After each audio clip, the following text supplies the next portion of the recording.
Bismillahirrahmanirrahim. Assalamualaikum warahmatullahi wabarakatuh.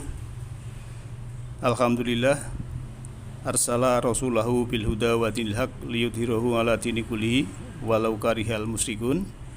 Asyhadu an la ilaha illallah wahdahu la syarikalah wa asyhadu anna Muhammadan abduhu wa rasuluhu la nabiyya ba'dah. Allahumma sholli ala Muhammadin wa ala alihi wa ashabihi ajmain, amma ba'd. Subhanaka la ilma lana illa ma 'allamtana innaka antal alimul hakim. Rabbis shrah li sadri wa yassir li amri wahlul 'uqdatam min lisani yafqahu qawli.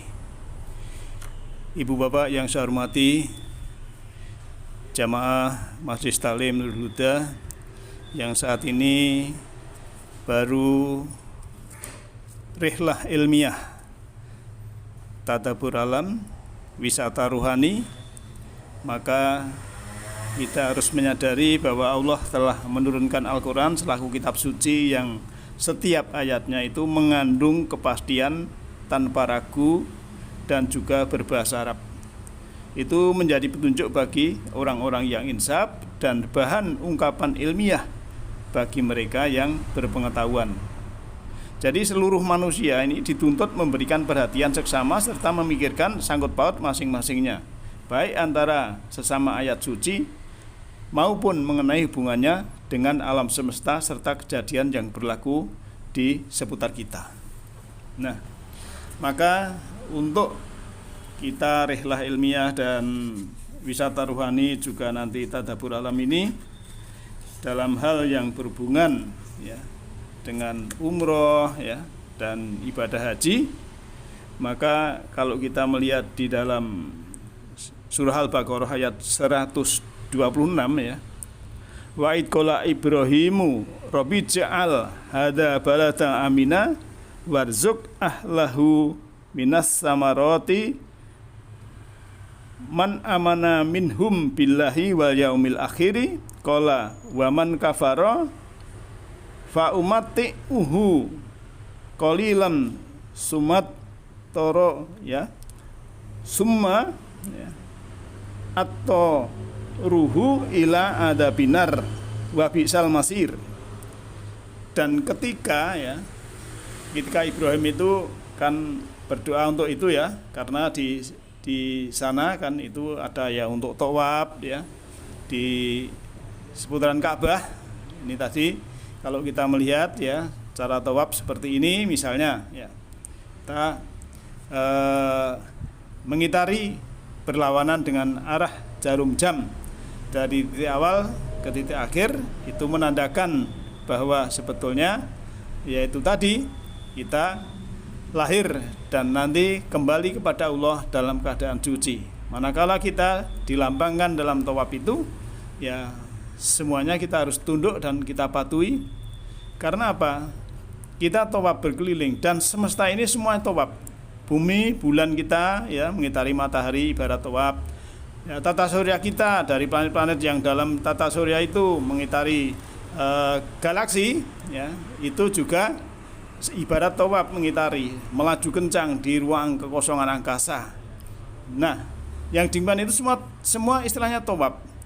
Kemudian galaksi juga semuanya berputar, tawaf dalam arti berputar, melingkar, paralel, dan itu super clusternya mungkin pusatnya, dan kemudian semua galaksi juga berputar, dan kita mungkin ada yang lebih besar lagi sekitar selalu mengelilingi. Maka tadi saya sebutkan dalam surah Al-Baqarah 126 dan ketika Ibrahim berkata, Tuhanku, jadikanlah negeri ini aman dan beri rezekilah penduduknya dari buah-buahan yang beriman di antara mereka pada Allah dan hari akhir.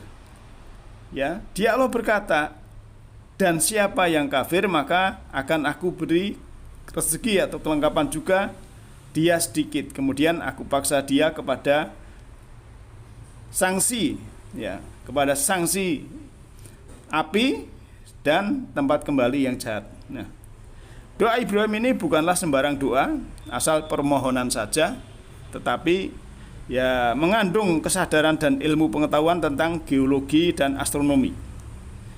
Karena Allah memperkenakan istilahnya mengijabahi doa tersebut dan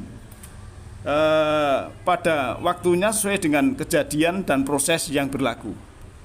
Kini yang didoakan Ibrahim itu telah terlaksana dan akan terlaksana terus menurut keadaannya yang wajar, tentang mana orang-orang kafir boleh merasa iri. Tetap iri ya, tetapi bukanlah keadaan yang berlaku yang orang kafir yang istilahnya mau tobat, dan kalau mau tobat ya orang kafir bisa menjadi orang yang beriman. Maka ya, kalau Al-Baqarah 130-nya, dan orang-orang yang membenci doktrin Ibrahim hanyalah orang-orang yang memperbodoh diri. Dan sungguhnya telah kami pilih dia di dunia, dan bahwa dia di akhirat termasuk orang-orang yang soleh. Jadi Ibrahim itu waktu yang dekat dulunya di dunia itu soleh, nanti juga dalam keadaan akhir juga soleh. Allah menyebutkan seperti itu. Nah, Ikhwanuddin yang berbahagia, dalam kita rihlah ilmiah dan juga kita tadabbur alam, kita wisata rohani ini ya, mari kita ingatkan ya, kalau kita mencermati surah Al-Baqarah ya, ayat 30 ya, di situ disebutkan wa id qala rabbuka lil malaikati ya, dan ingatlah ketika Rabb engkau berkata kepada malaikat, ini ja'ilun fil ardi khalifah, sungguhnya aku akan menjadikan di bumi ini seorang khalifah. Qalu, para malaikat berkata, ana ja'alu fiha man yufsidu fiha wa yasfiku dima. Ya, apakah akan engkau jadikan padanya orang-orang yang merusak ya di bumi dan ada pertumpahan darah ya, ini malaikat mengatakan begitu. Wa nahnu nusabbihu laka ya, wa nahnu nusabbihu bihamdika wa nuqaddisu lak. Qala ini alamu mala ta'lamun ya. Jadi dialog ini ya, waktu malaikat berkata begitu ya, dan kami tasbih dengan memuji engkau dan mensucikan engkau. Allah berkata bahwa aku mengetahui apa yang tidak kamu ketahui. Nah, inilah dialog yang sedemikian itu. Tetapi Allah melanjutkan ya, firman-Nya dalam Al-Baqarah 38-nya, kami katakan, turunlah daripadanya semuanya manakala datang kepadamu petunjuk dan petunjuk dari aku, maka siapakah yang mengikuti petunjukku akan tiadalah ketakutan atas mereka dan tidaklah mereka akan duka cita. Nah, kuncinya memang kita mengikuti petunjuk. Kalau kita betul-betul sudah mengikuti petunjuk ya, di sini disebutkan fala khaufun alaihim walahum yahzanun. Tidak ada ketakutan atas mereka dan tidak ada duka cita. Nah, oleh karena itu kita memang harus mengikuti petunjuk dalam kita rihlah ilmiah, wisata rohani, kita tadabbur alam, itu petunjuknya bagaimana ya. Maka kalau kita melihat ya, lagi kita mencermati ya korelasi ini ya, dalam surah Ali Imran ayat 96 ya, inna awala baitin wudi'a linnasi lalladzi bibakah mubarakan wa hudan lil alamin, bahwa rumah pertama yang didirikan manusia di planet bumi ini adalah Bakah yang diberkahi petunjuk untuk seluruh alam. Ini secara syariat ya, rumah yang dibangun oleh manusia adalah Bakah di Mekah, termasuk di sini ya, seperti ini sebagai contoh untuk replika sa'i ya dari Safa Marwa. Ini kalau laki-laki dianjurkan untuk lari-lari kecil karena laki-laki ini adalah lambang rohani. Kalau wanita boleh santai walaupun dia itu guru olahraga atau guru senam, karena wanita adalah lambang jasmani. Maka ya, kalau kita sudah mencermati demikian, oh ternyata memang dulu ya di Makkah itu ya diletakkan ya, dibangun rumah, yang membangun rumah adalah manusia yang pertama. Nah, maka secara syariat pun ya, secara syariat seperti itu. Nah, untuk yang hakikat sebetulnya yang dibangun rumah yang paling pertama oleh Allah adalah manusia ini di kolbunya ini. Jadi kalau kita ya beranjang sana melihat ayat kauniyah, ayat kauliyah, ya, kita akan mendapatkan di hati ini adalah hati yang sebetulnya pertama kali Allah membangun untuk siapa yang masuk ke dalam hati kolbu ini adalah menjadi orang-orang yang aman. Ayatnya kan demikian. Maka kalau kita melihat orang yang sa'i dari Safa ke Marwah, ini sebenarnya melambangkan kita dalam pencarian, ya. Kalau dulu kan Ibu Hajar itu mencari air. Nah, ini juga di nampak tilas, ya, seperti mencari air kehidupan, mencari mahul haya supaya hidup. Nah, Ikhwatin yang berbahagia, untuk selanjutnya, ya, karena tadi surah Al-Baqarah, surah Ali Imran ayat 96, maka ayat 97-nya kan di itu rumah tadi, padanya ada ayat-ayat yang menerangkan kebesaran Ibrahim dan siapa yang memasukinya adalah aman. Jadi orang yang sudah memasuki rumah, ya, secara hakikat masuk rumah ke dalam, kita masuk ke dalam hati kolbu kita ini, meniti ke dalam diri, tahu diri sejati, ini akan merasa aman, ya. Mungkin kalau secara zahir, ya, kita masuk kota Mekah, insya Allah aman.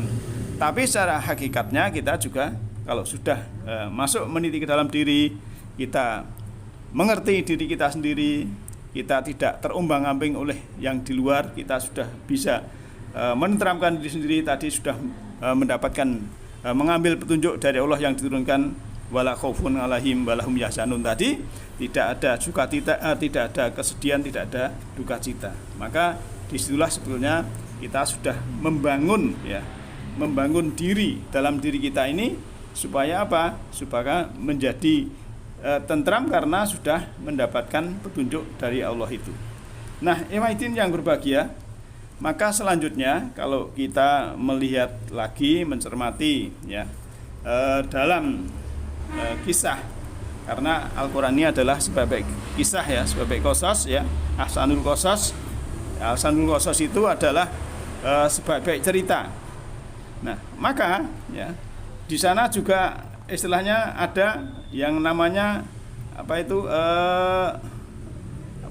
tawaf tadi sudah saya sebutkan. Kemudian yaitu ada istilahnya ukuf di Arafah, ya. Ya, istilah Arafat itu tercantum dalam Quran, ya, satu-satunya hanyalah pada surah Al-Baqarah ayat 198.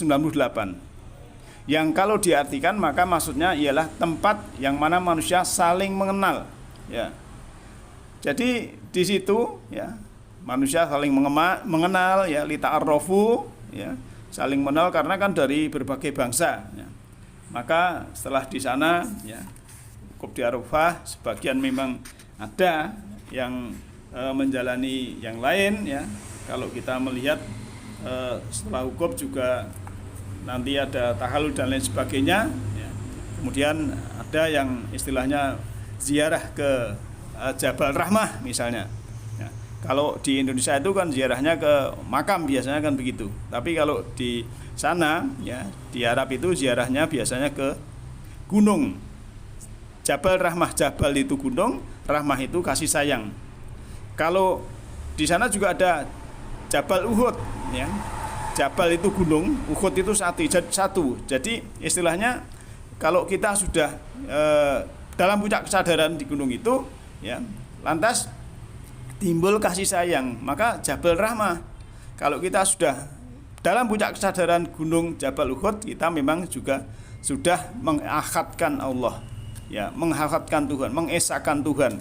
Hukumnya satu dari Allah, kemudian juga kita menyembah hanya satu kepada Allah. Allah lebih dekat dari urat nadi leher kita. Nah, maka dari itu, ya, kalau kita sudah wukuf di Arafah, ya, di sana sudah saling mengenal, sudah termasuk ada yang tadi mungkin sebagian pergi ke Jabal Rahmah untuk ziarah dan lain sebagainya. Maka kalau kita, ya, ingin istilahnya ada tahallul atau memotong rambut, ya, karena tahallul itu sebetulnya secara fisik ya, kita memotong rambut, kita tinggalkan di sana. Karena kan tadi sebutkan rumah pertama yang dibangun itu adalah di sana ya. Maka waktu zaman Nabi Nuh terjadi topan besar ya. Di situ kan keadaannya rusak, kemudian dibangun lagi oleh Ibrahim dan Ismail, suruh membangun, suruh untuk orang yang tawaf, untuk yang iktikaf dan lain sebagainya. Maka dari itu ya, kita cermati lagi ya, kalau orang yang istilahnya mau pulang ya, karena di sana kan apa tadi saya sebutkan menengok kampung halaman ya. Karena kita dulu ya, yang ada di Indonesia ini adalah nenek moyang kita asalnya dari sana ya. Ceritanya kan Adam dan istrinya kemudian tersebar. Maka kalau kita ke sana ya, kita harus potong rambut ya, secara fisik bisa kita potong, mungkin ada yang dipelontos lain sebagainya itu. Dan secara hakikatnya ya, satu ya, kita meninggalkan rambut di sana ibaratnya kita ini cinta kepada kampung halaman. Sebagai rasa cinta kampung halaman ya, rambut kita potong, kita tinggal di sana.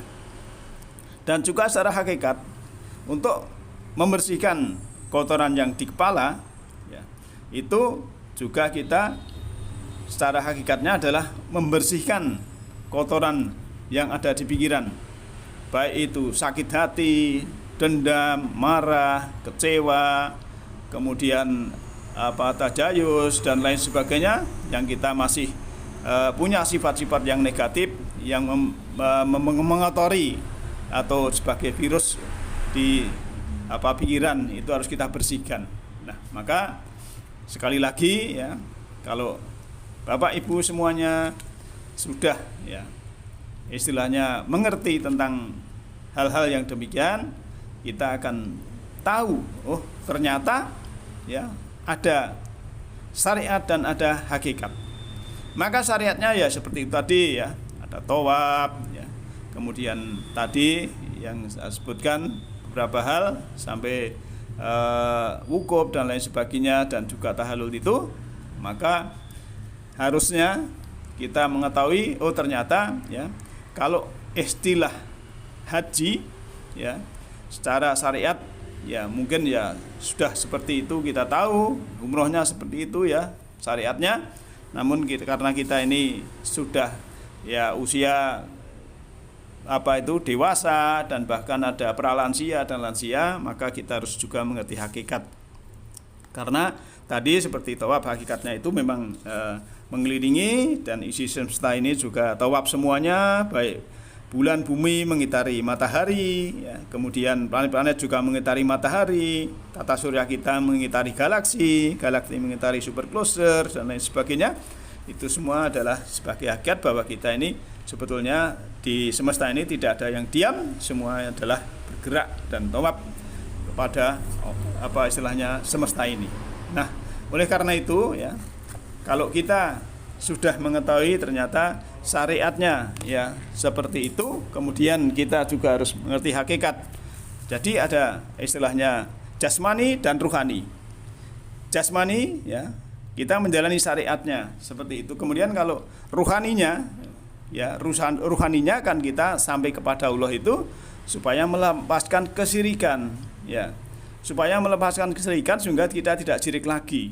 Nah, artinya apa? Artinya memang kita secara rohani itu ya, kalau jasmani ke sana mungkin dengan kuota ya, harus waktunya ditentukan, perjalanannya harus aman dan sebagainya. Tapi kalau secara rohani ya, kita istilahnya haji secara rohani, maka secara rohani itu ya kita bebas hambatan, kemudian kita juga bisa menjalani dengan benar, kita bisa tidak terikat oleh waktu ya.